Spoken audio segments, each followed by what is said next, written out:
Hello students. इस video में मैं और एक चैलेंजिंग प्रॉब्लम के साथ आपके सामने हाजिर हूँ। स्ट्रेंथ ऑफ मटेरियल्स का गेट में पूछा गया ये क्वेश्चन। इसमें हम टेम्परेचर स्ट्रेस को कैसे फाइंड करते हैं वो उसके बारे में हम डिस्कस करेंगे। तो आइए पहले देखते हैं प्रॉब्लम कैसा है। तो ये प्रॉब्लम है। प्रॉब्लम में क्या दिया हुआ है देखो। A circular metallic rod of length 250 mm। एक सर्कुलर मेटेलिक रॉड दिया हुआ है, उसकी लेंथ है 250 mm। Is placed between two rigid immovable walls as shown in the figure. तो फिगर दी हुई है इस तरह के। ये दो इमूवेबल मतलब मूव न होने वाली ये दो वॉल्स हैं, उसके बीच में मेटेलिक रॉड 250 mm लेंथ का। तो the rod is in perfect contact with the wall on the left side. तो लेफ्ट साइड पर जो वॉल है उसके साथ इस मेटेलिक रॉड का परफेक्ट कांटेक्ट है, मतलब कोई गैप नहीं। और दूसरी साइड पर अगर आप देखेंगे तो गैप है।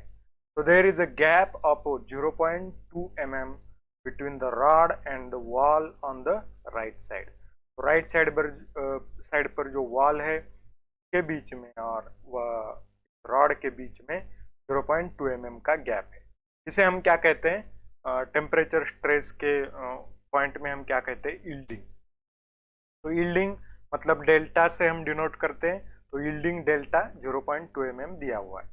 तो यील्डिंग के लिए अलग फॉर्मूले हैं, टेम्परेचर स्ट्रेस स्ट्रेन और डिफॉर्मेशन। तो आगे अब क्या दिया हुआ है देखो। If the temperature of the rod is increased by 200 degree Celsius. तो फॉर्मूला में हमें क्या यूज करना पड़ता है, चेंज इन टेम्परेचर यूज करना पड़ता है। मतलब इंक्रीज हुआ टेम्परेचर और डिक्रीज हुआ टेम्परेचर। तो यहाँ डायरेक्ट इंक्रीज्ड टेम्परेचर दिया हुआ है, मतलब डेल्टा टी डायरेक्टली दिया हुआ है। अगर टेम्परेचर पहला टेम्परेचर दिया होगा, सेकंड टेम्परेचर दिया होगा, तो हम क्या करना पड़ता है, दोनों का डिफरेंस लेना पड़ता है। तो वो डायरेक्टली यहाँ दिया हुआ है 200 डिग्री से। Axial stress developed in the rod is. तो हमें फाइंड क्या करना है, axial stress developed in the rod, मतलब टेम्परेचर स्ट्रेस इस रॉड में कितना डेवलप हुआ है या कितना इंड्यूस हुआ है वो हमें फाइंड करना है, मेगापास्कल। तो हमें यंग्स मॉड्यूलस दिया हुआ है मटेरियल का 200 gigapascal and the coefficient of thermal expansion that is alpha दिया हुआ है 10⁻² डिग्री सेल्सियस। ये गेट 2016 में पूछा गया क्वेश्चन, टिपिकल आंसर टाइप। अब सोचने वाली बात यह है कि अगर यील्डिंग हो तो टेम्परेचर स्ट्रेस कब इंड्यूस होता है रॉड में। हमें पता है अगर rod is free to expand, if rod is free to expand then there is no temperature stress induced in the rod here। यहाँ आप देख सकते हैं कि ये रॉड 0.2 mm तक फ्रीली एक्सपांड हो सकता है। तब इस वॉल तक जब तक रॉड नहीं पहुंचता वॉल तक, तब तक ये रॉड फ्रीली एक्सपांड होगा ड्यू टू टेम्परेचर। तो जब तक फ्रीली एक्सपांड हो रहा है ये रॉड, तब तक क्या है, there is no temperature stress, there will be no temperature stress induced in the rod। तो टेम्परेचर स्ट्रेस कब इंड्यूस होगा, जब ये रॉड 0.2 mm पास करेगा का एक्सपांशन, तब इसमें टेम्परेचर स्ट्रेस इंड्यूस होगा। तो उसके फॉर्मूले क्या है, आइए चलिए देखते हैं सॉल्यूशन कैसे सॉल्व करें ये प्रॉब्लम। तो गिवन दिया हुआ है, डायग्राम दी हुई है, delta T increase in temperature 200 degree Celsius दिया हुआ है। Then modulus of elasticity that is capital E 200 into 10⁻³ newton per mm square दी हुई है। 200 गीगापास्कल दिया हुआ है, तो 200 into 10⁻³ megapascal. Then L is equal to 250 mm length दी हुई है रॉड की, और yielding that is 0.2 mm delta दिया हुआ है। और फिर alpha coefficient of thermal expansion 10⁻⁻5 पर डिग्री से। दिया हुआ है। फाइंड क्या करना है हमें, टेम्परेचर स्ट्रेस सिग्मा। तो देखते हैं सॉल्यूशन।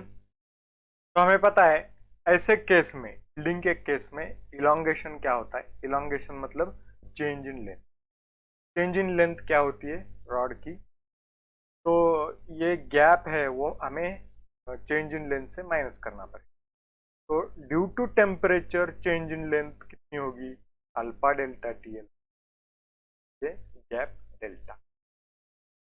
तो स्ट्रेन क्या होता है, चेंज इन डायमेंशन। ये इलोंगेशन मतलब क्या हुआ, चेंज इन डायमेंशन। तो स्ट्रेन क्या होता है, the ratio of change in dimension the original dimension. तो ये change in dimension alpha delta T L minus delta divided bye original dimension, original length capital L. तो स्ट्रेस क्या होता है, अब देखो भाई मॉडुलस ऑफ इलास्टिसिटी क्या होती है, capital E. Modulus of elasticity is equal to stress divided by strain. तो स्ट्रेस क्या होगा, modulus of elasticity into strain. तो स्ट्रेस इज इक्वल टू क्या होगा, modulus of elasticity into strain. अब ये स्ट्रेन का फॉर्मूला है, वैसा का वैसा मैंने यहाँ डाल दिया, alpha delta T L minus delta divided by L into E. तो सिग्मा इज इक्वल टू, भाई ये सारे वैल्यूज हमें पता है। जब एक बार गिवन हमें समझ में आ जाए और फॉर्मूला कौन सा यूज करना है वो एक बार हम समझ ले, तो फिर वैल्यू डालकर आंसर निकालना कोई डिफिकल्ट टास्क नहीं, बिल्कुल सिंपल टास्क है। वैल्यू डालकर सिर्फ कैल्सी में पुट करना है और आंसर करना है, आपको यहाँ सिग्मा का आंसर मिले। तो अल्फा क्या है 10⁻⁵ डाल दिया यहाँ। तो डेल्टा टी क्या है 200, टू एल क्या है 250 माइनस डेल्टा क्या है 0.2 डिवाइडेड बाय एल क्या है 250 इंटू कैपिटल ई क्या है, कैपिटल ई 200 इंटू 10⁻²। तो आपको देखना क्या है, सारे यूनिट्स ये एमएम और न्यूटन में होना चाहिए। तो ये कैल्सी में पुट कर दो तो आपको टेम्परेचर स्ट्रेस सिग्मा की वैल्यू मिलेगी। तो आने वाले अगले वीडियो लेक्चर में मैं आपके सामने फिर एक बार आऊँगा एक नया चैलेंजिंग प्रॉब्लम लेकर। तो तब तक के लिए धन्यवाद।